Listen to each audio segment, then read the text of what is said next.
Muy buenos días. Buen martes 22 de octubre de 2019. Son las 12 horas, 3 minutos y le damos las bienvenidas a La Brújula en la Luna, aquí por Radio La Luna AM 1140. Buenos días a todos nuestros oyentes que están recibiendo desde el aire de Radio La Luna este programa, y que vienen enganchados de los enormes tangos. La verdad que hay una selección de tangos extraordinarios que son una excelente introducción, desde lo mejor de nuestra tradición, de lo mejor de nuestra cultura nacional y popular, como introducción a este programa que siempre, como hemos dicho desde el comienzo, busca aportar un granito de arena a la orientación más adecuada para esta Argentina que vivimos. Una Argentina maravillosa que todos los días nos regala un día buenísimo para vivir, y hoy es ideal. Prácticamente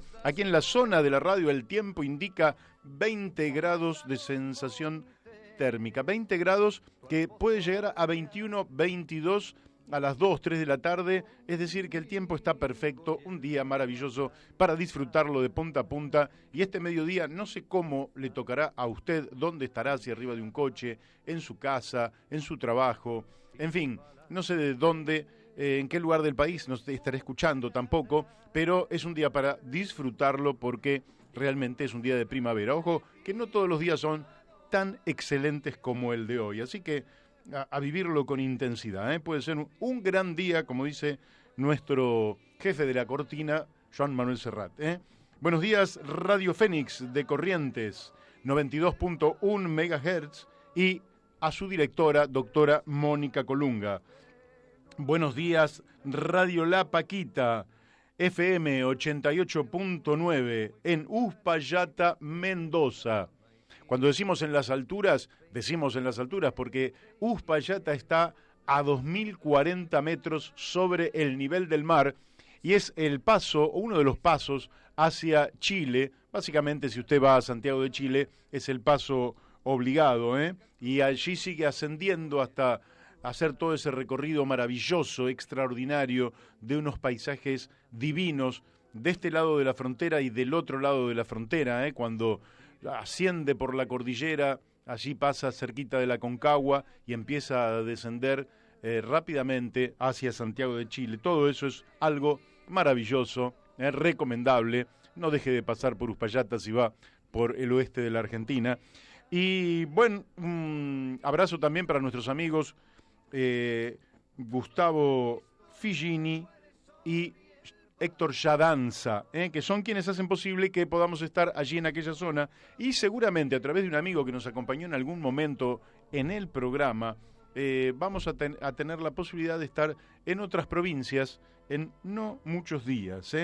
Bueno, buenos días a nuestro operador, Héctor Didío. Sin Héctor hoy el programa sería absolutamente imposible, y por tanto nunca un programa, aunque me esté faltando mi compañero de ruta y algún otro invitado, nunca un programa es de una persona. Siempre todo lo que hagamos es de más de uno, todo lo que hagamos es en colectivo. Somos seres sociales y todo el trabajo es social, Y así que gracias, Héctor Didío. Bueno, ayer nos saludó Daniel de Abrantes, como sabemos estaba en Dortmund, Alemania, y hablándonos de tantas cosas que lógicamente están viviendo con su familia en un país bastante más avanzado que el nuestro, pero ya nos contará todo cuando esté de regreso los primeros días de noviembre, Y buenos días también a Daniel Pérez. Daniel Pérez nos hace toda la postproducción del programa, que hace posible que usted vaya a YouTube, entre a La Brújula en la Luna y allí encuentre cualquiera de los reportajes que hemos hecho a lo largo de este año ya y fracción. Ya llevamos más de un año, quiere decir que llevamos bastante más de 100 programas al aire, y hoy vamos a estar salvando algunas desconexiones. Como ustedes saben, estamos comunicados. Al incomunicarnos, hay reportajes que no pudieron suceder. Entonces, 2 reportajes que no pudieron suceder hoy sí van a suceder. Uno de la semana pasada y otro de ayer. Uno va a ser, y espero que suceda, con Modesto Guerrero, un periodista, escritor, intelectual, militante político, venezolano, con el cual vamos a hablar sobre algunas cuestiones que, lógicamente, de esta América Latina, que resultan atinentes a hablarlas con él. Y también vamos a estar hablando con Moira Millán. Moira Millán es una mujer de los pueblos indígenas, mapuche, que han reclamado hasta el sábado pasado en el Ministerio del Interior, acampando en el Ministerio durante varios días y reuniéndose con el ministro del Interior, Rogelio Frigerio. Así que le vamos a estar preguntando cuáles son sus reclamos y también qué es lo que hablaron con el ministro, a qué se comprometió el ministro Rogelio Frigerio. Como eran deudas que teníamos, hoy las vamos a saldar. Mientras tanto, la tensión sigue muy caliente en Chile y se dan todo tipo de explicaciones. A mí me gustaría, Héctor, si fuera posible, que pasáramos la voz de Cecilia Morel, que es la esposa del presidente Piñera. Si la escuchamos, vamos a empezar a entender algunas de las cosas que suceden.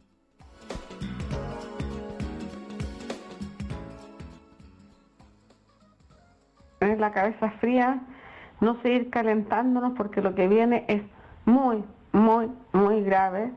Adelantaron el toque de queda porque se supo que la estrategia es romper toda la cadena de abastecimiento de alimentos, incluso algunas zonas del agua, las farmacias, intentaron quemar un hospital e intentaron tomarse el aeropuerto. O sea, estamos absolutamente sobrepasados, es como una invasión extranjera, alienígena, no sé cómo se dice, y no tenemos las herramientas para combatirla. Por favor, mantengamos nosotros la calma, llamemos a la gente de buena voluntad, aprovechen ¿cómo se dice? Racionar la comida, y vamos a tener que disminuir nuestros privilegios y compartir con los demás. Bien. Bueno, ahí hemos escuchado a la esposa del presidente Piñera. No, Sebastián Piñera no termina mal porque dice, bueno, vamos a tener que disminuir algunos de nuestros privilegios y compartir. Quizás no sea una mala persona, pero viven en un frasco. Una parte del problema de estas élites es que le llama a su pueblo alienígena. Alguna gente no sabrá lo que es un alienígena. Un alienígena es un extraterrestre. Vaya a saber, es un invento, un alienígena. Pero serían extraterrestres que estarían atacando a Chile, invadiéndolo, y que ellos no tendrían ni siquiera las armas, las posibilidades de contrarrestar, porque ya no sería un ejército extranjero, serían alienígenas. La verdad que viven en un frasco porque viven sin tener noción de cuál es el valor del dinero para la gente que tiene que administrar un ingreso con el que llega al día 15 y lo tiene que estirar, haciendo un equilibrio extraordinario hasta el día 30. Quiere decir que esa persona que llega con ese equilibrio increíble, como quien está pasando por una cuerda arriba de un lago, y entonces haciendo un equilibrio, usted le mueve la soga. Entonces le mueve la soga y lo que se produce es un desequilibrio monumental. Entonces cuando usted le mueve la soga a millones de personas, lo que termina sucediendo es que esa gente reacciona. Porque si usted vive, es millonaria y recibe por cada hora muchos miles de dólares, como es la familia Piñera, que es una de las familias ricas de América, y entonces cada hora reciben miles de dólares, y bueno, unos centavos de dólar que con lo que sube en el transporte le representan en su cabeza absolutamente nada. Pero para la persona que estuvo estirando el sueldo con el que debería llegar al día 15 y lo estuvo estirando al día 30 y se da cuenta que este aumento en el transporte le impide hacer milagros y entonces dice, aquí no me dejan vivir, porque me hunden en la pobreza, en un Chile de un milagro económico, las rentas del pueblo son muy bajas y de la élite económica son muy altas. Entonces se produce el estallido. Me llegan tantas cosas que no las vamos a poder pasar. Me llegan montañas de cosas. Pero para seguir en esta línea, voy a decirles que el senador por el peronismo, Miguel Ángel Pichetto, y actualmente candidato a vicepresidente por el conservadurismo, dice que hay un proceso de desestabilización organizada en América Latina con injerencia venezolana y cubana. El candidato a vicepresidente por el conservadurismo Juntos por el Cambio denunció una clara maniobra internacional en cadena detrás de las protestas en Chile que hasta ahora dejaron un saldo de 15 muertos. 15 muertos que lógicamente Patricia Bullrich, bueno, se plantea como que, y bueno, son pocos todavía para Patricia Bullrich. Claro, hay una guerra, 15 muertos en una guerra serían pocos, pero cada vida humana es irreparable y allí no hay una guerra. O en todo caso hay una lucha intensa por la vida. Hay una lucha intensa por la vida. Los sectores populares a los que se les niega un vivir mínimo razonable, cuando descienden de ese mínimo, lógicamente, desesperadamente luchan por la vida y logran la solidaridad de otros sectores de la sociedad. Eso es lo que está ocurriendo. Pero de todas formas vamos a intentar comunicarnos con Modesto Guerrero. Tengo muchas más cosas. Hoy es un día cargado de información, cargado para reflexiones profundas. Y bueno, pero las vamos a compartir, vamos a preguntarle a otros protagonistas, a otros que miran desde otro lado. Usted cuando quiere observar un objeto no lo puede mirar solo de un lado, tiene que mirarlo de todos lados, e incluso a veces tiene que abrirlo para entenderlo. Si usted va a comprar un coche, no puede comprarlo por una foto que vio, tiene que ir, ver el coche, verlo de un costado, verlo de otro costado, ver si tiene choques, ver si tiene reparaciones, mirarlo de frente, mirarlo de atrás, abrir el motor, encenderlo, manejarlo un poquito para ver si el tren delantero está bien. En fin, las cosas se aprenden, se entienden, se conocen después de hacer una observación múltiple. Como estamos llenos de imágenes, nos tiran una imagen y nos dan la explicación de la imagen. Y a Pichetto, como a la OEA, se les ha ocurrido que lo que está sucediendo no es una reacción espontánea del pueblo, sino que habría alienígenas, o venezolanos, o cubanos, o soviéticos, vaya a saber quién, ¿no?, que le estaría susurrando al oído a los pueblos: no se dejen aumentar el subte, reaccionen frente al aumento del subte, como si la gente no supiera que el dinero no le alcanza. Esto es una cosa increíble. Usted puede decir lo que quiera, yo puedo decir lo que quiera, pero usted sabe cómo le va en la vida. Y si usted que nos escucha vive con una jubilación, sabe que el dinero no le alcanza y que cualquier modificación que le hacen a ese ingreso lo desestabilizan. Bueno, creo que estamos en contacto con Modesto Guerrero. Si fuera así, Modesto, te doy los buenos días. ¿Hola? Hola. Sí, hola. Ahí nos estamos comunicando. ¿Cómo está? Bien. Modesto, ¿me escuchás bien? Te escucho muy bien. Bárbaro. Entonces, ya he hecho la presentación de quién sos. Nuestros oyentes ya saben con quién estamos hablando. Entonces voy a ir directamente a hacerte algunas preguntas. ¿Puede ser? ¿Cómo no? Directo, hermano. Bárbaro. Mirá, el candidato a vicepresidente de Macri, el senador de origen peronista y hoy conservador, Miguel Ángel Pichetto, ha dicho que lo que está ocurriendo en América Latina es un proceso de desestabilización organizado con injerencia de Venezuela y de Cuba. Además, la OEA se ha pronunciado también como que hay corrientes de desestabilización de los sistemas políticos en el continente con origen en Venezuela y en Cuba. Danos tu opinión sobre estas manifestaciones. Ellos tienen un problema, Masitelli. Ellos no saben cómo sostener los sistemas políticos y las políticas económicas que aplican a partir de la caída, derrotas de los gobiernos progresistas que cayeron, porque el de Bolivia y Venezuela no cayó. Y eso los tiene muy dolidos, muy preocupados. ¿Cómo echar al gobierno de Bolivia? Ahora han comenzado ya las acciones para ver cómo lo van debilitando, y al de Venezuela, que no lo pueden echar, pero lo han debilitado al punto de llevarlo a un nivel de colapso. Entonces ellos tienen ese problema, no saben cómo arreglar esas cosas. Fíjate lo de Ecuador y lo de Chile. Explotan los sistemas políticos porque las políticas económicas no pueden funcionar por mucho tiempo, porque la gente no va a aguantar por mucho tiempo eso. Entonces se meten en ese problema y ante ese tipo de atolladero necesitan acudir a una vieja técnica o táctica política que es el enemigo, cómo crear un enemigo. Esto lo aplicaron siempre las clases dominantes, los poderes dominantes, en todo tiempo de historia, o sea, miles de años para acá siempre lo han hecho.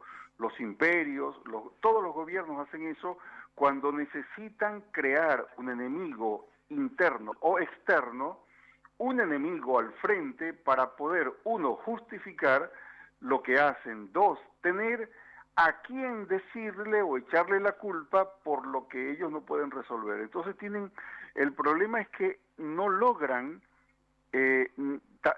convencer a una parte de la población de eso, porque hay gente, así como hay gente que cree en Macri, hay gente que cree en el diablo. Bueno, ¿por qué no va a haber gente que cree que Venezuela es capaz de hacer eso, ¿no?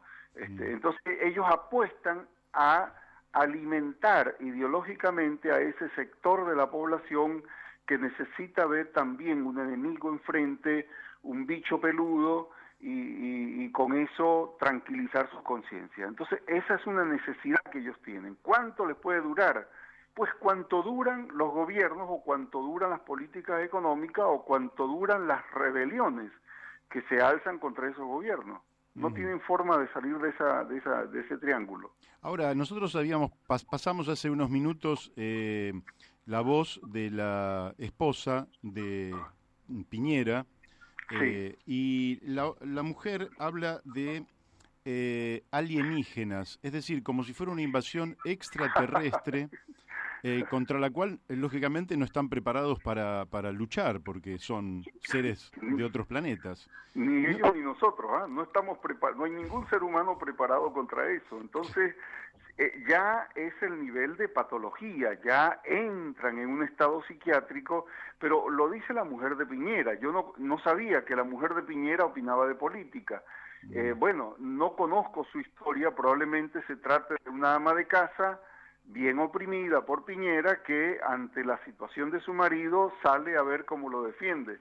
Y bueno, como no tiene herramientas políticas, tiene que acudir al pensamiento mágico. Bueno, sí, está bien, se comprende. También llegaron a decir que Nicolás Maduro tumba gobiernos con el bigote.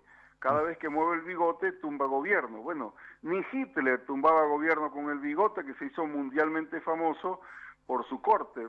¿Qué va a poder hacerlo Maduro? Entonces, acuden a cualquier recurso que sí, hasta del pensamiento mágico, que sirva, uno, para consolarse a sí mismos o mismas, y dos, para dar un mensaje o tener un mensaje que dar, porque se les acaban los mensajes. El problema acá es que ellos, ante este atolladero, no encuentran enfrente una alternativa de gobierno que le permita a los pueblos salir o saltar hacia adelante. Ejemplo, Ecuador. En Ecuador, la CONAIE echa un plan económico y lo hizo muy bien, pero luego no supo qué hacer, porque no sabía qué otro paso dar. En Chile pasaría algo distinto, algo similar, con una diferencia, que en Chile sí hay organizaciones políticas que tienen una tradición, ya gobernaron muchas veces o algunas veces en el siglo XX, y ahí puede ser que si el gobierno cayera se arme una coalición de izquierda que le dé solución política. Pero por ejemplo en Haití hay una rebelión hace 3 semanas. Es posible que el gobierno caiga si no hacen una masacre en ese país, en ese pobre país. Bueno, si ocurriera, tampoco hay una organización, no digo organización partidario-política, una organización social, política, que tenga capacidad política de suplantar a los gobiernos que caigan. Eso que sí ocurrió con Hugo Chávez, con Lula en Brasil, y en otros momentos, en otros países de América Latina, en sus momentos, Bolivia con Evo, Correa o Lucio Gutiérrez antes que Correa en Ecuador mismo, en algunos países ocurrió porque se habían construido o desarrollado esas alternativas. Claro. Pero hoy, curiosamente, una cosa casi paradojal, no veo en algunos lugares, o en algunos lugares no veo alternativa política a la crisis. Entonces es probable que pasemos un interregno, un tiempo de, no sé, un periodo de algunos meses o años hasta que se formen. De eso ya hay señales. Fíjate tú que en el propio Ecuador, cuando los trabajadores de la CONAIE descubrieron que casi echan al gobierno, lo dejaron contra las cuerdas, pero no tienen solución, entonces la CONAIE se postula como partido político. Bueno, se aprende también en la lucha, Claro. pero tiene estos costos, ¿no? Que se le deja esos chances al enemigo para seguir rompiendo. Modesto, te quiero hacer una pregunta, tengo varias, así que si tenés tiempo te vamos a No hay aprovechar. problema. Porque mucho se ha hablado, lógicamente que ahora la atención sobre Venezuela en algún sentido se ha dispersado y se vuelve a concentrar de manera indirecta. Las crisis en Honduras, en Haití, en Ecuador, en Chile, en Argentina, hace que se disperse un poco la atención, pero lógicamente, como dijimos recién, se lo acusa a Venezuela. Te haría esta pregunta. ¿Qué cerca o lejos ves vos un intento de intervención militar en Venezuela? Si esto fuera posible o no lo ves posible. En este momento, alejado, porque Estados Bien. Unidos, que es el que tiene el proyecto, no proyecto, ni idea, ni deseo, ni necesidad, el plan militar de invadir Venezuela, tiene un plan sobre una mesa para invadir Venezuela, apoyado en los dos pivotes que son Colombia, Brasil, con la ayuda de Israel. Que el imperio que tiene el proyecto de invadir Venezuela tiene un problema, o varios problemas adentro que resolver. Uno, un juicio político al presidente de ese país. Dos, una situación en Medio Oriente que lo tiene bastante complicado porque no saben cómo resolverla. Están bien complicados. Tres, una disputa con China y con Rusia, sobre todo con Rusia en el terreno militar y con China en el terreno comercial, en la que Estados Unidos tiende a perder. Uno, con Rusia no tiene la capacidad comparativa igual, o sea, cuando se compara pierde con Rusia, en misiles de largo alcance y en capacidad nuclear. Y tres y cuatro, ahora le explotan 5 rebeliones que tiene que atender y como tú bien usaste la palabra, lo dispersa la atención o la necesidad o la acción de Estados Unidos en su plan de invadir Venezuela. Son 5 rebeliones que tenemos encima, contando la ecuatoriana que recién terminó, la chilena, la de Haití, la de Cataluña y la de Líbano. En Líbano hay una rebelión social contra el FMI, el plan económico, igual que la de Ecuador, igual que la de Chile, igual que la de El Salvador. La de Cataluña no es lo mismo porque el FMI no actúa de esa manera ahí, pero entonces actúan, uno, por el derecho a la separación y dos, por las razones económicas de los catalanes, por eso una huelga obrera en Cataluña, porque ellos sumaron sus necesidades sindicales a la rebelión para defender a los presos políticos. Bueno, ese es el problema que tiene Estados Unidos, por eso lo dispersa, lo aleja, lo debilita frente a Venezuela y es lo que explica por qué Venezuela, o sea, el gobierno de Maduro, ha podido aprovechar para por lo menos dos cosas. La primera, hacer un pacto con la oposición no violenta para codirigir, no sería, coactuar en la Asamblea Constituyente, en la Asamblea Nacional, que es el Parlamento venezolano unicameral. Y dos, comenzar a llenar el mercado de circulación de mercancías y medicamentos. Eso lo está haciendo en una operación de canje de petróleo por alimentos y medicamentos y de compra a través del petro, que es la moneda virtual, porque con dólar no puede, entonces compra con petro medicamentos y alimentos y está llenando el mercado, lo sé por mi familia y por amigos, cómo ya pueden ir y comprar. Tienen un problema que no han logrado solucionar y que no se arregla con dispersión del enemigo, que es la hiperinflación.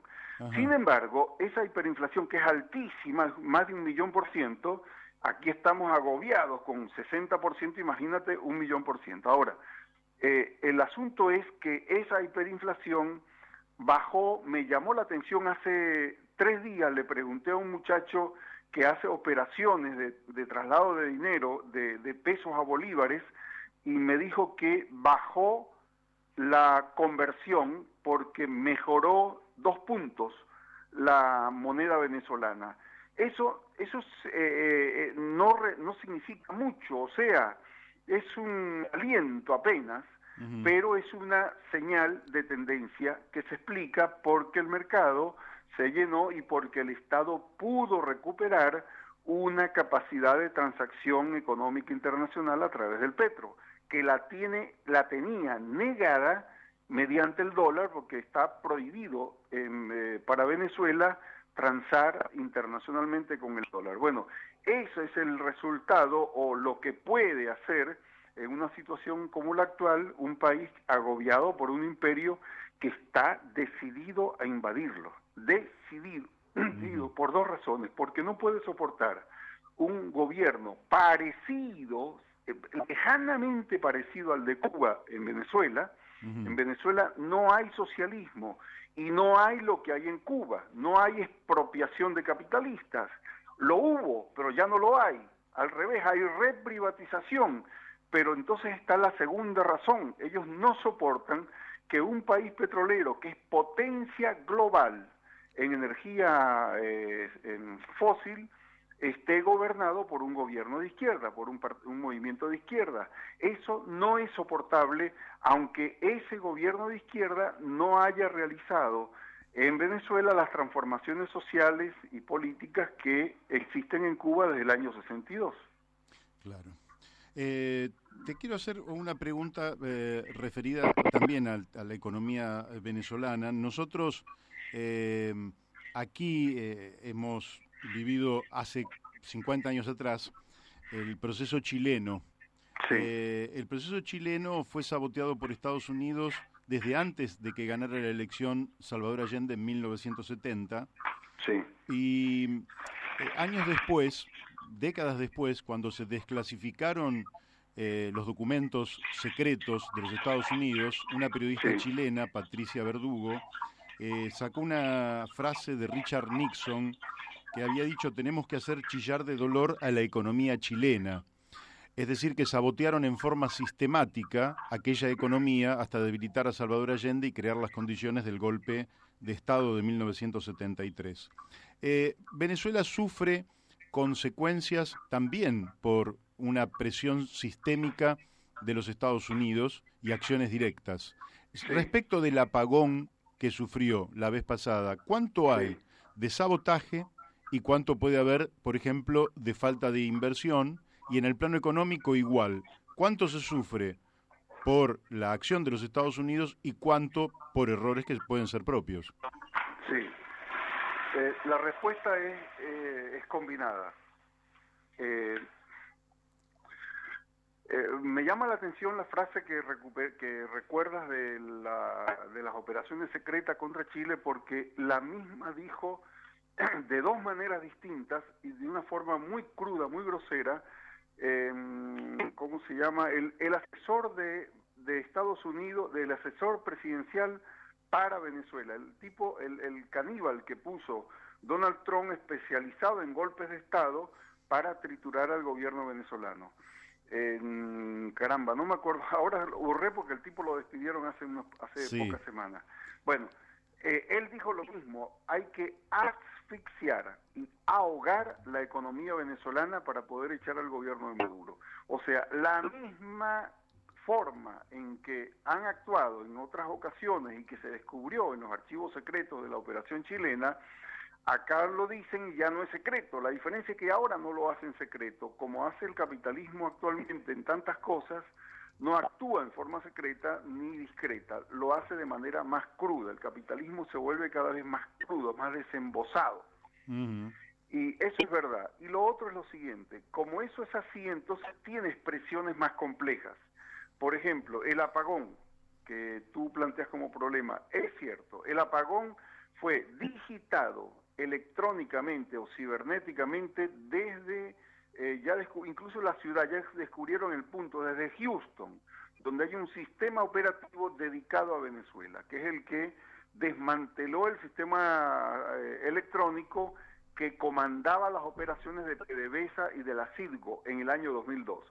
O sea, eso ya se descubrió, fue digitado, pero fue esa digitalización del apagón pudo ocurrir, la pregunta siempre es ¿por qué puede el enemigo tal cosa? Pudo ocurrir porque estaba muy debilitado el sistema de defensa electrónica del Guri. El Guri es la gran presa, como la parecido acá a Yacyretá. Bueno, todo el sistema de defensa electrónica del Guri, de la presa del Guri, estaba debilitado. ¿Por qué estaba debilitado y ellos pudieron actuar sobre el Guri? Porque se habían ido 320 técnicos e ingenieros eléctricos y no eléctricos que operan sobre la planta del Guri. ¿Por qué se fueron? Porque empezaron a caer hace 2, 3 años todos sus salarios, todos sus ingresos, y las clases profesionales, mal llamadas clases medias, los sectores profesionales no soportan tener un oficio, una profesión de tan alto esfuerzo y no ganar bien por eso. Entonces se fueron a Colombia, a Perú, a España, a México, a Miami. Algunos he conocido acá en Argentina, donde han conseguido empleo como ingenieros petroleros o ingenieros informáticos para petróleo en Neuquén, con $7,000 por mes. O sea, una diferencia enorme, mientras allá se les reducía. Algo nos recuerda a lo que pasaba en Cuba en los primeros años del proceso cubano, cuando se iban, no había tantos profesionales como hay en Venezuela y como lo hay en Cuba ahora, pero se iban algunos especialistas. Bueno, eso ocurrió. Esos 320 y pico, el gobierno no informó de esto y hace mal en no informar de esto porque de todas maneras se sabe. Además, ¿qué daño le hace informar de esto, no?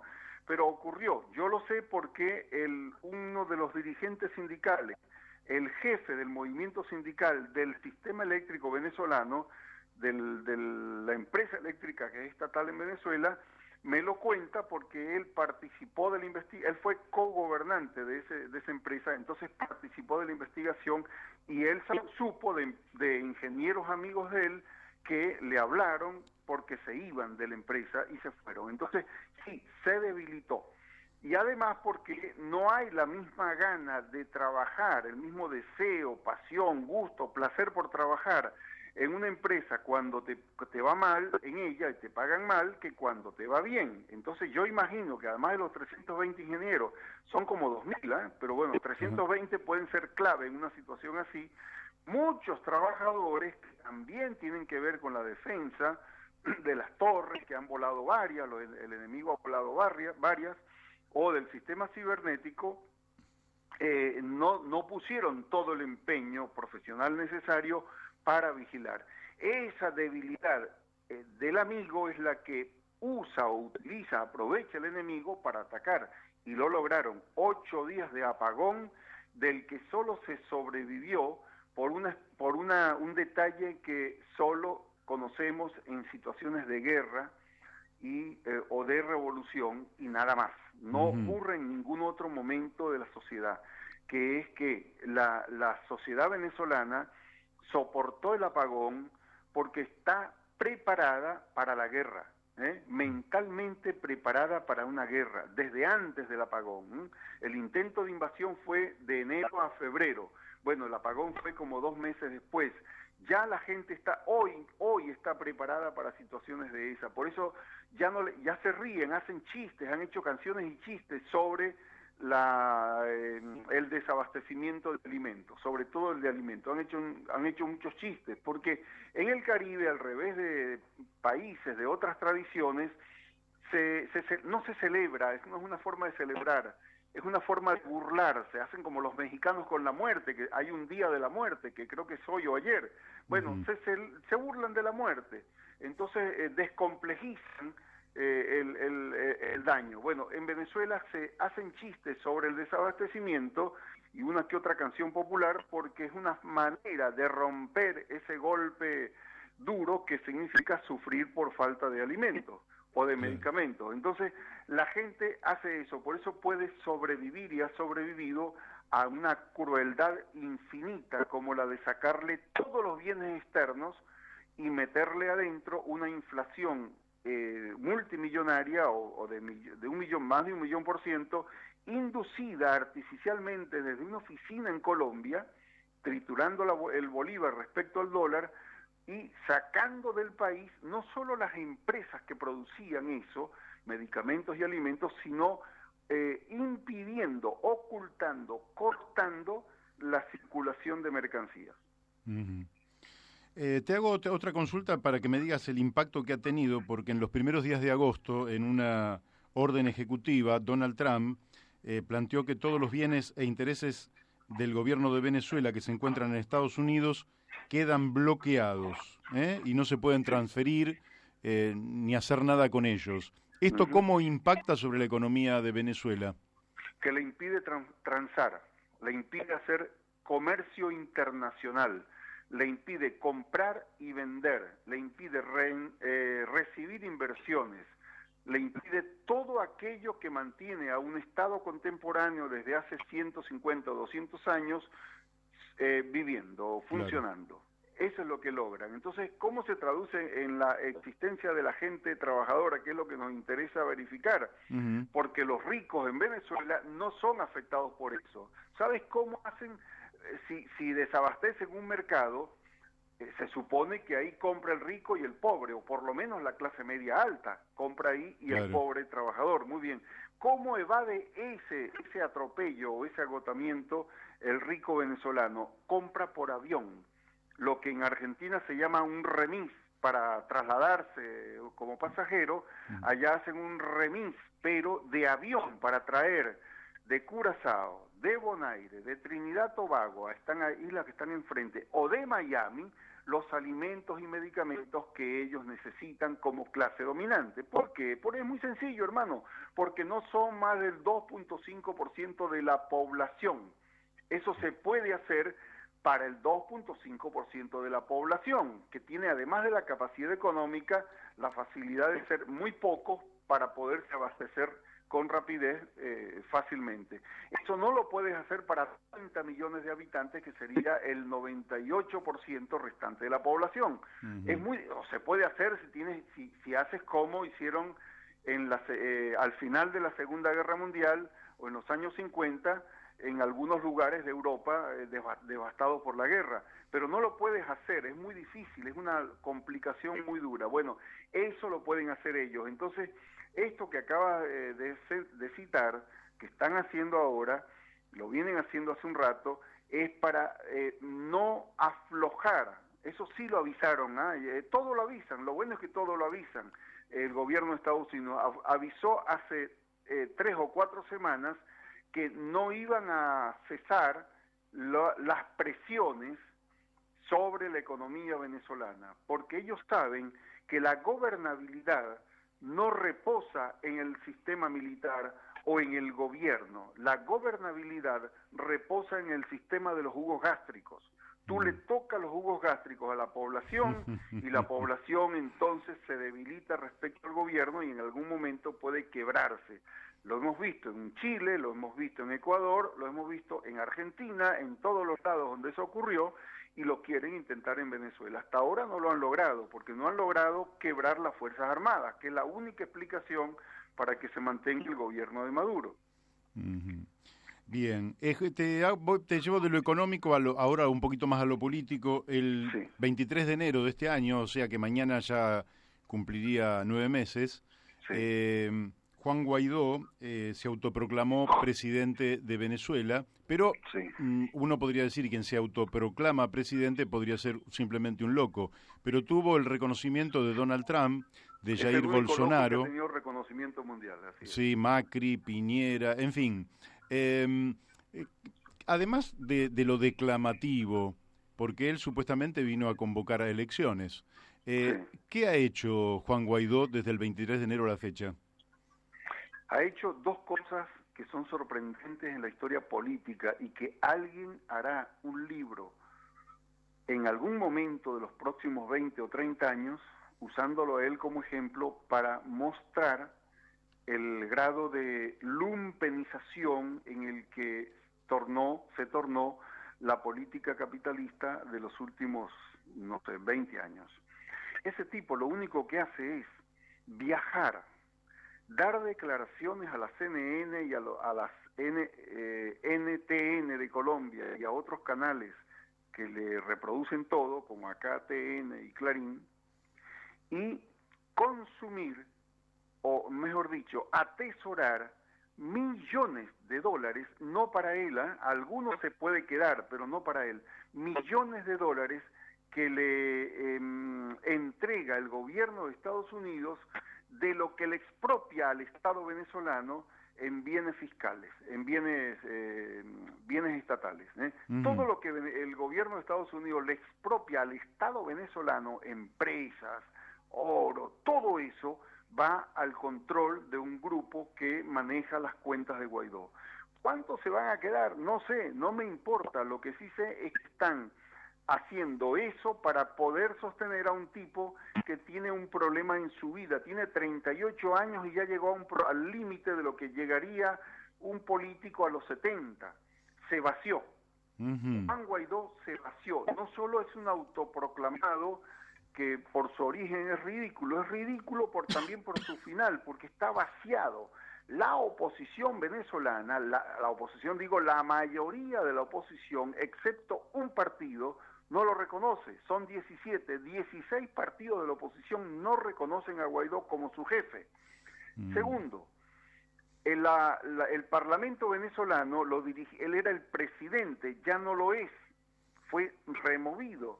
Y él era el presidente que se rebela contra el gobierno ejerciendo el derecho al doble poder. Creó ahí un doble poder para atacar al gobierno. Bueno, ese doble poder se acabó porque el gobierno o el chavismo volvió al Parlamento institucional, salió de la Asamblea Constituyente y entonces Juan Guaidó no puede ser. Tercero, las 4 fuerzas o 5 opositoras que lo llevaron a la presidencia del Parlamento ya no lo apoyan como presidente del Parlamento, entonces por eso dejó de ser el presidente. Y sexto, muchos organismos, partidos, dirigentes y figuras, tanto de Estados Unidos, pero sobre todo de Europa, que es un poco más serios o más cuerdos o más sensatos, le retiraron el apoyo a Guaidó. Y por último, Guaidó había enviado embajadores y representantes diplomáticos a 5 organismos internacionales de la OEA hacia arriba y a 23 países. Son 193 países en el mundo. Él logró meter funcionarios como en Argentina, que está la muchacha Trota acá asesorando como embajadora y asesorando a María Eugenia Vidal. Bueno, él logró meter embajadores, funcionarios o representantes diplomáticos en 23 países del planeta Tierra. Bien, los han devuelto de Europa, del Consejo de Europa, del Parlamento de Europa. Hay otro organismo europeo que también los devolvió. De las Naciones Unidas, no lograron entrar a la reunión de la OEA de hace un mes. No los dejaron entrar el día que fueron a posesionarse. El organismo, por respeto a todos los representantes que habían del mundo en esa reunión, perdón, de la OEA no, de las Naciones Unidas en Nueva York, no los dejaron entrar. Bueno, y están ahí tirando de un lado a otro en Brasil. Donde más están arraigados es en Argentina, porque el gobierno de Macri, que viene financiando a la oposición venezolana, que yo tenga información desde el año 2008, está financiando a María Corina Machado, luego a Lilian Tintori y a su marido, y luego a Juan Guaidó. Creó en la Cancillería Argentina una oficina que se puede ver. Yo no pude entrar porque no me dejaron entrar, porque estoy crucificado como acá en Argentina para ellos. pero alguien que puede entrar a la Cancillería libremente puede mirar en alguno de sus pasillos una oficina que dice Oficina para la Transición en Venezuela. Tú recuerdas, Masitelli, que eso solo se hizo en la Segunda Guerra Mundial con Londres, con el gobierno francés en el exilio en Londres. Claro. Y en algunos otros lugares, durante dictaduras, se crearon gobiernos en el exilio. Bueno, ellos ya tuvieron un gobierno en el exilio, y en Argentina, que es el mayor apoyador de Guaidó, funciona esa oficina de transición porque preveían la caída del gobierno. Ahora no sé qué van a hacer, porque cuando cambie el gobierno pronto acá en Argentina, ¿por dónde se van a meter la oficina de transición para Venezuela en Argentina? Bueno, grave problema. Entonces Guaidó se vació.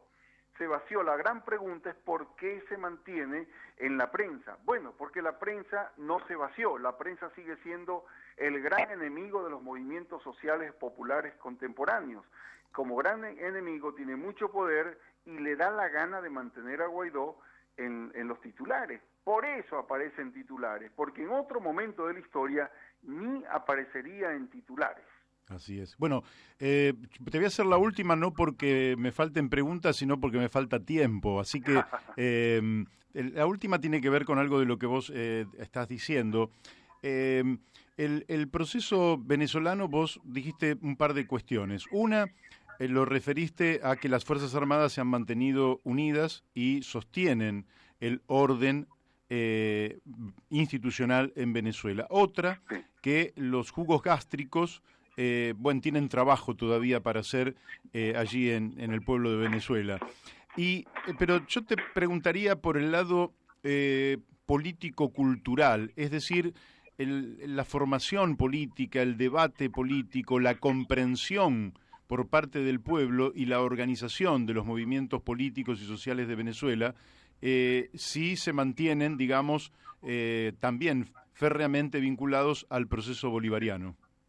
Bueno, fui inexacto e injusto en la explicación que te di antes sobre ese punto, porque en realidad las dos cosas que te dije tienen que ver con un elemento, o sea, la sostenibilidad y la sobrevivencia del gobierno bolivariano tienen que ver con esos dos elementos, con que han logrado remover los jugos gástricos con nuevo consumo y con la debilidad de Estados Unidos, pero también especialmente con dos elementos. Uno, ideológico.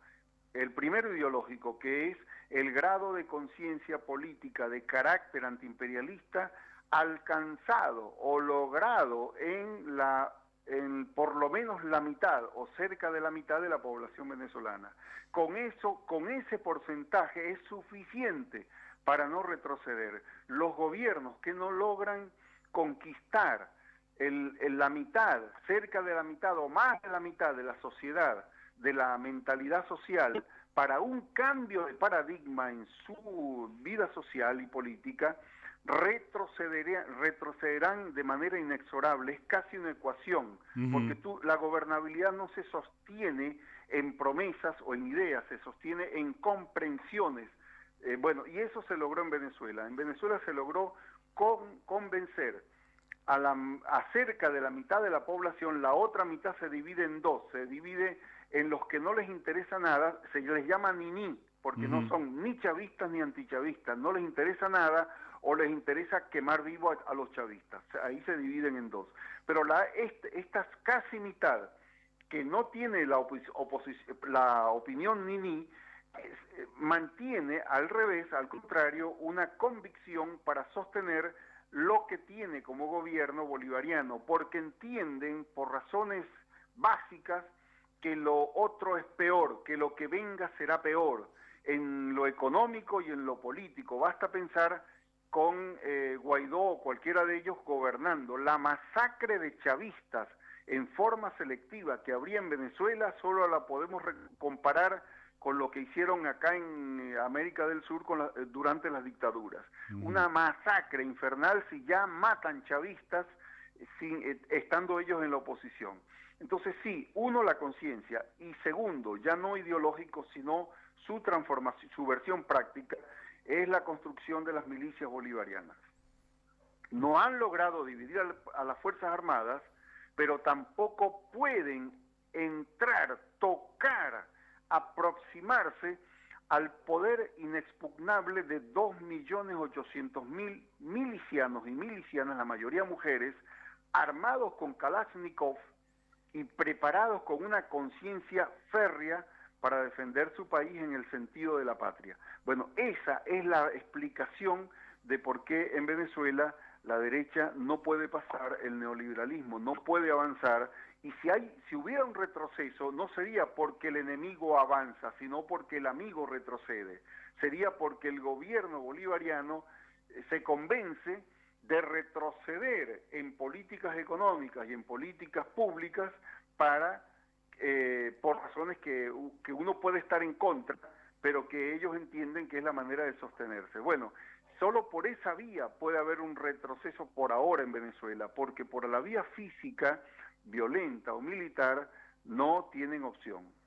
Bien. Bueno, Modesto, el tiempo se me ha ido y te agradezco muchísimo la amabilidad que has tenido de participar en este programa que se llama La Brújula, que va por Radio La Luna AM 1140 y que estamos llegando, bueno, a muchísimos oyentes de la radio y amigos del programa.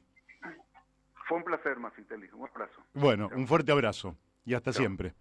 Bueno, hemos hablado entonces con el periodista, escritor, militante venezolano, Modesto Guerrero, que nos da un punto de vista distinto del que nos dan las cadenas que pretenden que nuestros países sean simples satélites de los Estados Unidos. Nosotros creemos que esta versión de satelizar nuestros países respecto de un centro llama a ser colonias, y las colonias no solo son indignas y nos desalientan moralmente, quiere decir que quiebran nuestro espíritu, sino que además son fuentes de saqueo. Lo que nosotros queremos tener con los países más desarrollados son vínculos inteligentes de mutuo beneficio, de respeto y de soberanía e independencia.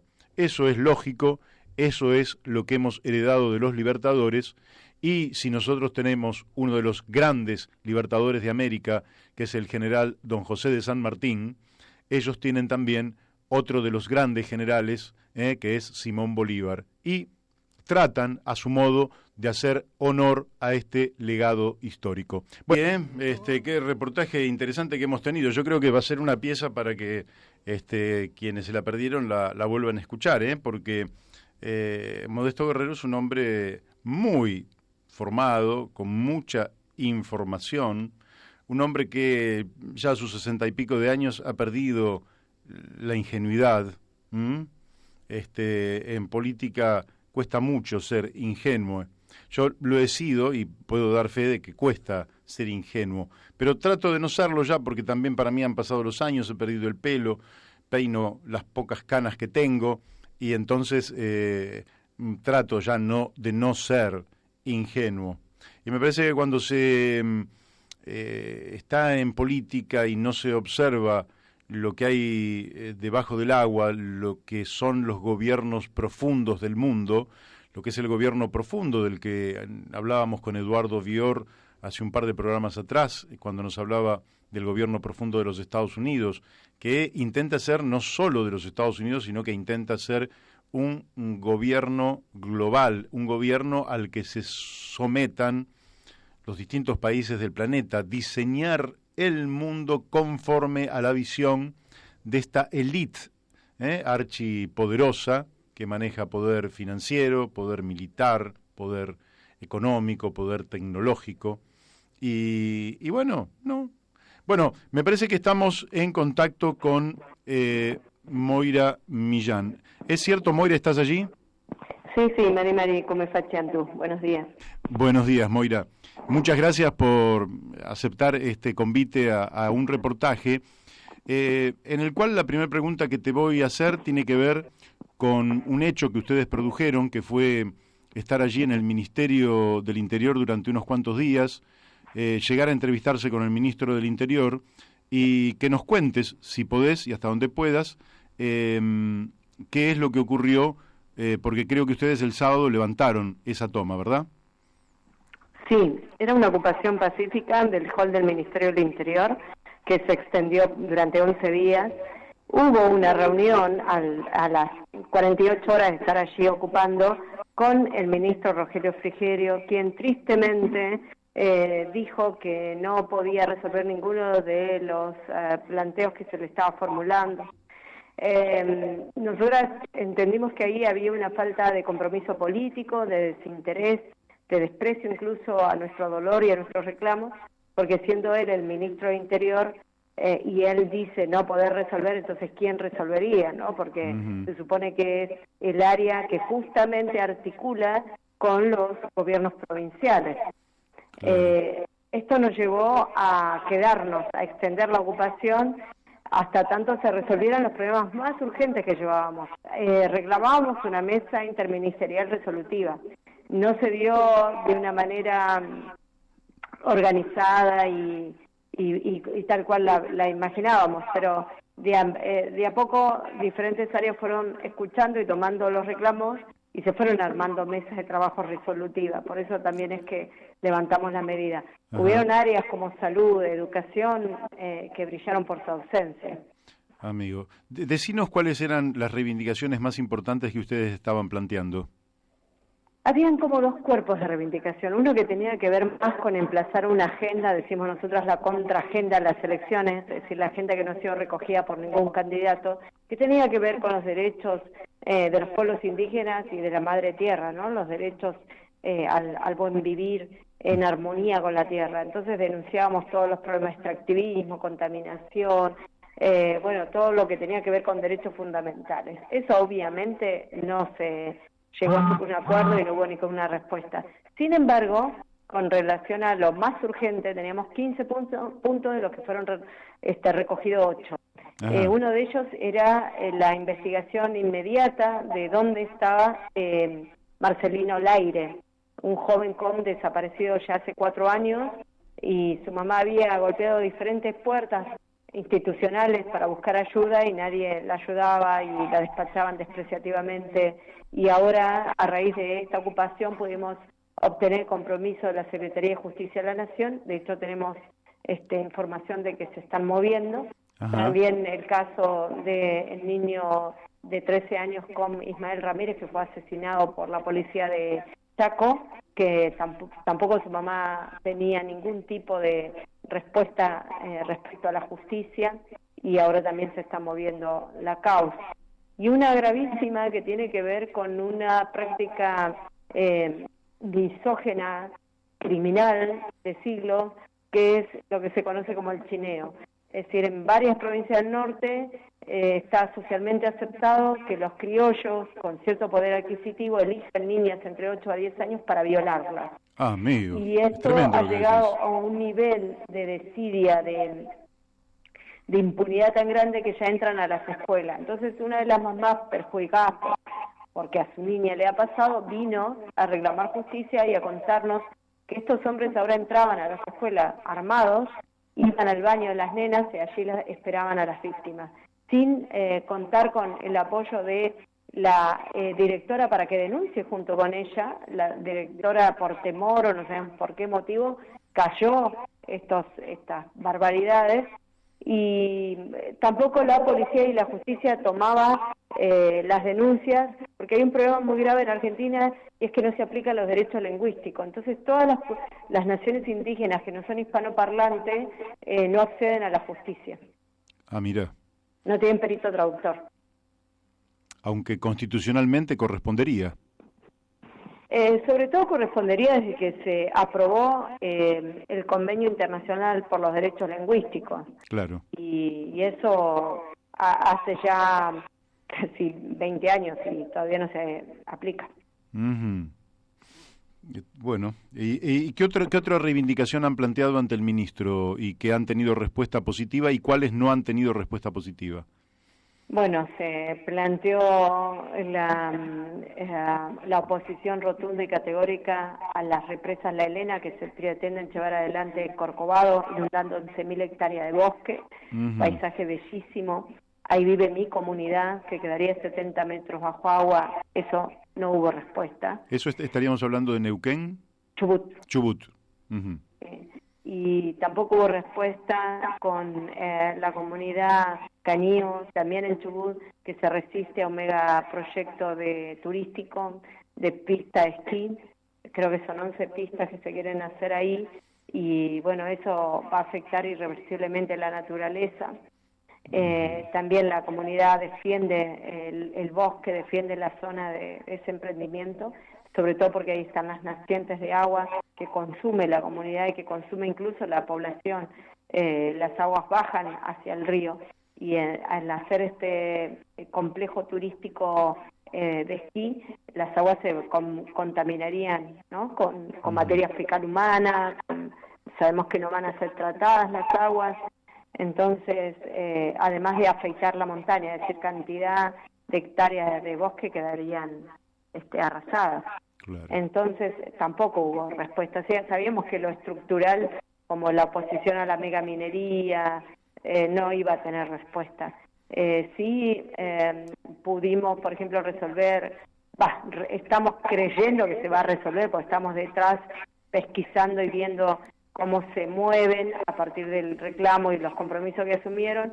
Por ejemplo, cerrar 6 pozos que deja la minería furtiva en Misiones, en la zona de San Ignacio, en las comunidades en Vía Guaraní, donde han muerto muchos niños, porque esos pozos son profundos, se llenan de agua, los niños juegan y caen allí. Entonces las mamás están pidiendo que se tapen esos pozos, y están pidiendo también agua potable, porque el agua que beben es contaminada. Qué tremendo. ¿El hambre de los chicos, han planteado algo de esto? Sí, Desarrollo Social no nos recibió la ministra. Carolina Stanley no las recibió. No nos recibió.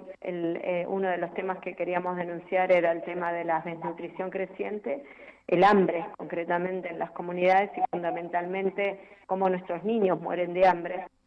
Entonces se estaba planteando discutir la política alimentaria también. Claro, todo esto sabemos que ellos se van, entonces estamos en cuenta regresiva. Sí, digamos. claro. Pero de todos modos nos parecía importante el planteamiento. Se ofrecieron comedores de los que ya están, desde otras instancias dentro de desarrollo social, pero digamos otros funcionarios de desarrollo social, y estamos en diálogo con ellos para concretar esos comedores, y después sí, cuando asuma el nuevo gobierno, plantearle la perspectiva de alimentación que queremos dentro de las comunidades. Claro. Los temas territoriales, han planteado ¿cómo está la situación de los pueblos en los territorios? ¿Tienen, digamos, en propiedad territorios que son indivisibles? ¿Cómo están viviendo esa situación? Con una situación sumamente precaria. Justamente uno de los temas que llevamos era la mensura o la demarcación, digamos, de todos los territorios y la propiedad comunitaria de las tierras. Eso, lamentablemente, hasta aquí ningún gobierno ha cumplido. Claro, con lo cual ustedes terminan siempre de una u de otra forma estando en tierra privada, si se quiere, o en todo caso privados de tierra. Que el fisco, que es el propio Estado, a veces concesiona a las empresas extractivistas. Digo, porque han habido anuncios muy rimbombantes de entrega de títulos de propiedad comunitaria a algunas dispersas comunidades, que justamente están en lugares que no son apetecibles para el extractivismo. Entonces la entregan con facilidad. Pero cuando se tratan de territorios que son, como dice la Constitución, vastas y suficientes, y que sirven que son productivas, que hay riqueza bajo el suelo que pisa la comunidad, entonces ahí empiezan los problemas, porque no quieren que los pueblos indígenas habitemos esos territorios. Entonces empiezan los hostigamientos, la amenaza. Nosotros denunciamos una suerte de terrorismo de estado selectivo en territorios en conflicto. Claro. Y vinculo esto al tema de la atención de la salud, porque yo creo que subyace siempre la idea de eliminar el obstáculo que serían los propios pueblos originarios, como lo hizo Roca en el siglo XIX, digamos, ¿no? Y entonces la atención de la salud, ustedes ¿Están satisfechos, insatisfechos? ¿Se respetan sus derechos? La salud es nefasta. De hecho, uno de los gran ausentes en estas mesas que pedíamos era el Ministerio de Salud. Un ejemplo muy ilustrativo, una de las hermanas que venía a denunciar la contaminación del agua y cómo se mueren los niños, contaba que cuando los niños se enferman, tienen que caminar 2 horas con los niños hasta la posta de salud más cercana, hasta el centro de atención médica más cercana, que por supuesto es apenas una salita médica precaria e insuficiente en remedios y demás, ¿no? Entonces la salud se vuelve un mecanismo también de muerte. Uh-huh. Tremendo. Y en el tema educativo, ¿en qué más avanzaron? ¿Qué es lo que están solicitando ustedes? El Ministerio de Educación fue otro gran ausente. Otro ausente. Sí. Qué bárbaro. El Ministerio de Educación no se presentó ni dio indicios de querer reunirse con nosotras. Y bueno, los planteamientos eran un montón. Uh-huh. Por ejemplo, que no se está aplicando la educación bilingüe, las comunidades reciben docentes hispanoparlantes que no hacen el menor esfuerzo en aprender el idioma de los pueblos a los que van a alfabetizar. Bueno, todo el despojo del saber y el conocimiento identitario que es desplazado como un extractivismo intelectual por parte del Estado para imponer un modelo educativo que no solamente es antagónico a nuestras verdades e historia, sino que encima es mediocre, es malo. O sea, se piensa en la educación como un mero entretenimiento, no como formación, no como abrir puertas para que los jóvenes de las comunidades puedan estudiar. Entonces, desde los niveles iniciales son malísimos y ya no llegan a la secundaria, y cuando llegan tienen que atravesar vicisitudes sangrantes, como contaban las hermanas Tapiete de Salta, que los jóvenes, adolescentes más bien de la comunidad, tienen solo una escuela creo que a 10 kilómetros, que es una escuela secundaria diurna, nocturna, y que al regresar de la escuela los policías detienen de manera arbitraria e ilegal a los chicos, los golpean, los torturan, los detienen ilegalmente, luego lo dejan tirado, todos golpeados y torturados en los descampados. Entonces, de a poco reduce la matrícula porque los chicos van faltando, ya no quieren estudiar, y con el tiempo seguramente esa escuela se cerrará. Claro. Te pregunto por las expectativas que tienen. Todos sabemos que este domingo hay elecciones en la Argentina. Todos los encuestadores coinciden en que va a haber un ganador, que es Alberto Fernández, independientemente de lo que vote cada uno. De hecho, yo no voto a Alberto Fernández, pero es lo que dicen todos, que va a ser el nuevo presidente. ¿Qué expectativas tienen? ¿Le han pedido una entrevista? Yo en lo personal ninguna. Estuvimos ahí 11 días y no se apareció nadie de la línea de él, a ver qué necesitábamos. Él se podría haber aparecido. Todos recordamos cuando el manipulador y criminal Macri se acercó a la Campe para hablar con el traidor de Félix Díaz, digamos, usaron la coyuntura electoral manipulando un tema tan sensible como son los derechos indígenas, y hoy lo vemos a Félix Díaz abrazado con Patricia Bullrich. Digo, ni siquiera por una cuestión especuladora se acercaron, podrían haberlo hecho. Se ve que las demandas que traíamos, que entre otras cosas es la interpelación absoluta al modelo extractivista en los territorios, no le conviene para su campaña. Sí, sin embargo, él se reunió con los empresarios mineros. Sí, sí, claro. Y van a hacer de Vaca Muerta un piso a partir del cual el extractivismo va a desarrollarse intensamente. Sí, yo creo que la única expectativa que tenemos es seguir luchando, que algún día este país despierte, que algún día este país vea que no puede seguir sacrificando a los pueblos indígenas y a los territorios para seguir alimentando las arcas de las grandes corporaciones capitalistas y extractivistas del mundo. Ojalá algún día el pueblo argentino empiece a sentirse en la necesidad de ser recíproco con los pueblos indígenas y empiece a darse cuenta que es parte del problema, de nuestro problema, porque si el pueblo argentino no reacciona, no despierta, seguiremos siempre nosotros siendo el blanco de todas las balas asesinas de los distintos gobiernos que empuñan las armas para matar nuestros derechos, para aniquilarnos como pueblo. O sea, no hay cambio, no hay lucha contra el cambio climático sin los pueblos indígenas. Así es, así es. Bueno, Moira, ustedes supongo que seguirán tratando de agruparse, de organizarse y de producir nuevas manifestaciones que le den visibilidad pública. ¿Lo piensan hacer en los próximos meses de alguna otra manera? Que sí, vamos a seguir organizándonos y luchando. La visibilidad pública es difícil porque ustedes vieron ahora en estos 11 días de ocupación pacífica del Ministerio del Interior, que nunca se había ocupado, es la primera vez que el Ministerio del Interior se ocupa, y por supuesto jamás las protagonistas fueron mujeres, todas mujeres y mujeres indígenas. Sin embargo, los grandes medios de comunicación silenciaron eso, no lo mostraron, y ni siquiera los medios de oposición. Claro. Bueno, Moira, te mando un abrazo fraternal, te agradezco que hayas aceptado este reportaje y seguramente nos vamos a volver a comunicar en los próximos meses.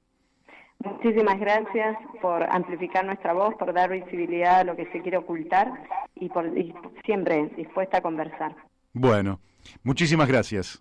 Abrazos. Hasta siempre. Bueno, hemos hablado con Moira Millán, que hace poco también ha presentado un libro sobre el pueblo mapuche, así que creo yo que quien revise la historia de lo que se han hecho desde la colonización en adelante con los pueblos originarios, tendrá que reflexionar profundamente sobre cuál es la relación.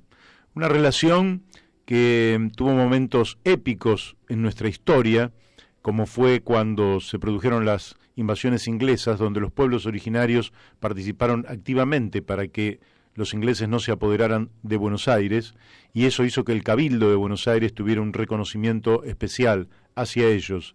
Y en cada oportunidad que los necesitamos, ellos estuvieron. Y somos parte de este pueblo que habita este territorio, y que merecemos vivir con derechos y con dignidad, que se le niega por justamente estar habitando zonas apetecibles al gran capital, donde quienes habitan esas zonas terminan siendo una molestia para la tasa de ganancia del capital. Hay que cambiar los valores, si no por este camino nos va a ir bastante mal. Bueno, vamos a ir a un tema musical, si Héctor nos larga y después volvemos aquí con más La Brújula. Estamos aquí en La Brújula y yo digo, nuestros funcionarios, creo que hace mucho que no tenemos muy buenos funcionarios y no tengo nada contra el que hoy oficia de ministro de Economía. Es un hombre relativamente joven que debe conocer del área, supongo yo, que le ha tocado bailar con la más fea porque es la última etapa de un gobierno que en materia económica realmente ha sido muy, pero muy malo. Hay que leer un reportaje que le hizo Jorge Fontevecchia a Alfonso Prat-Gay, donde él justamente plantea desde la óptica incluso de haber participado activamente en el gobierno, de ser favorable a ese bloque político-social, pero plantea justamente algunos desmanejos que ha habido en el tema de la economía. Y observen lo que dice Hernán Lacunza, dice: el desembolso del Fondo Monetario Internacional será inmediato si gana Mauricio Macri. Pero ustedes observen que él lo dice, por un lado para el votante, decir, miren, si usted vota Macri y gana Macri, entonces habrá un desembolso inmediato del Fondo Monetario Internacional. Pero indudablemente pone al propio Fondo Monetario Internacional en un problema. ¿Por qué? Porque él estaría demostrando que el préstamo del fondo no fue a la Argentina, fue al gobierno de Mauricio Macri. y fue para que ganara la elección Mauricio Macri. Entonces, el préstamo más grande de la historia del Fondo Monetario Internacional, apadrinado por el presidente de los Estados Unidos, Donald Trump, que es el país que más fuerza tiene adentro del FMI, plantea un desembolso de 57.000 millones de dólares. Hasta el día de la elección, en un poco más de un año, le habían entregado a Macri 45.000 millones de dólares.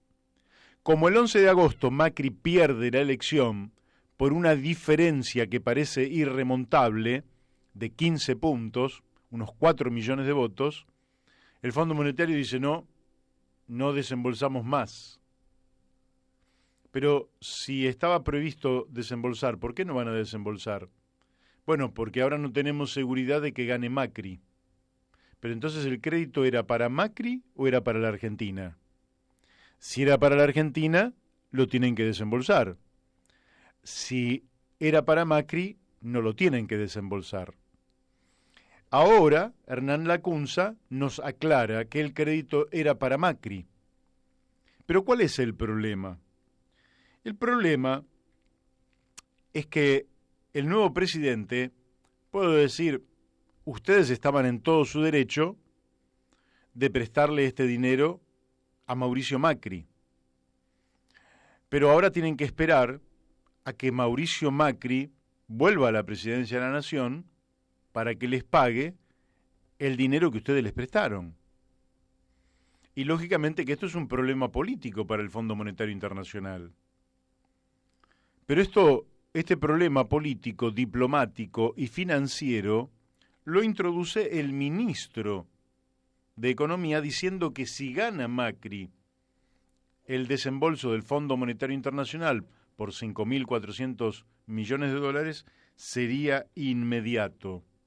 Lo que nos está diciendo también es que si gana la oposición, si gana Alberto Fernández, ya ese desembolso no va a ser inmediato. Quiere decir que claramente hay una intervención política del Fondo Monetario Internacional en la Argentina.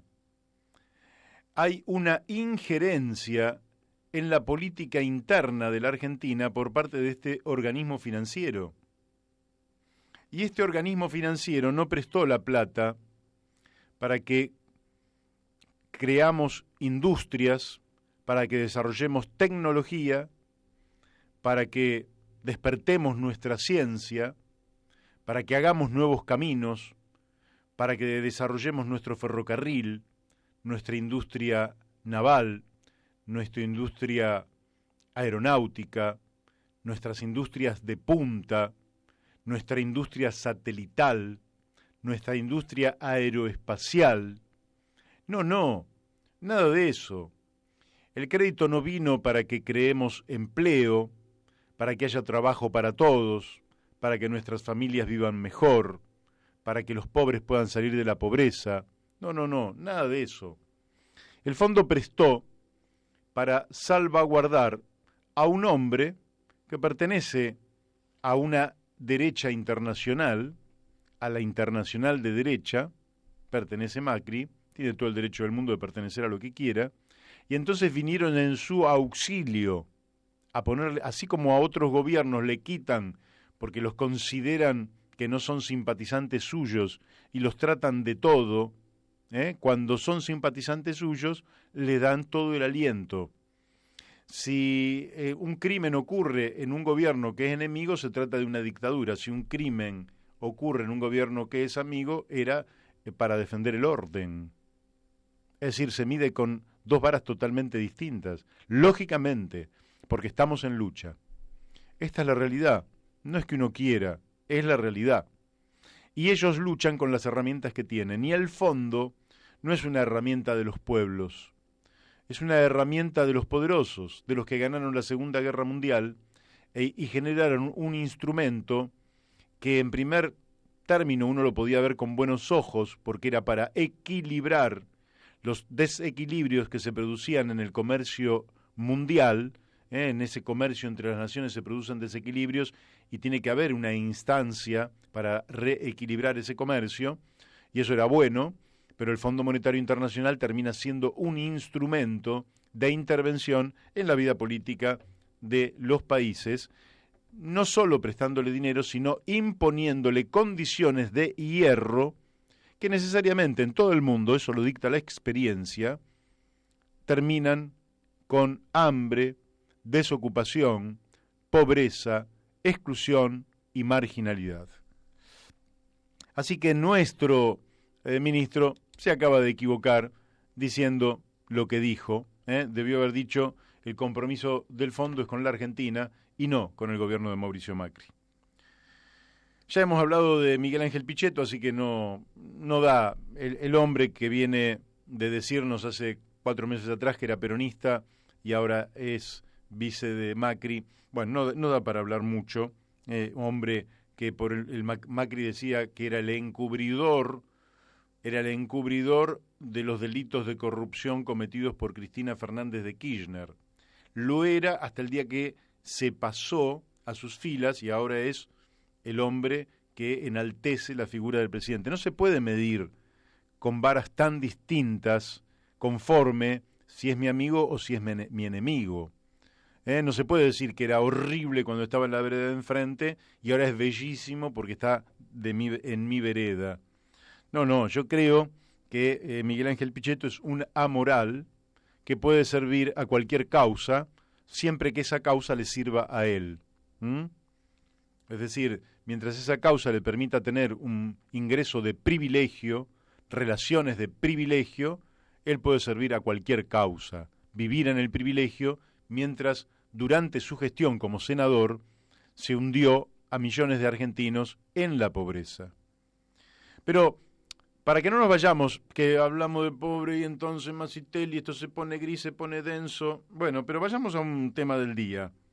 En lo que va de 2019, es decir, estamos al día 22 de octubre, en lo que va de 2019, desde el inicio de las clases, los colegios privados perdieron 250.000 alumnos. Se trata del 27% de la matrícula.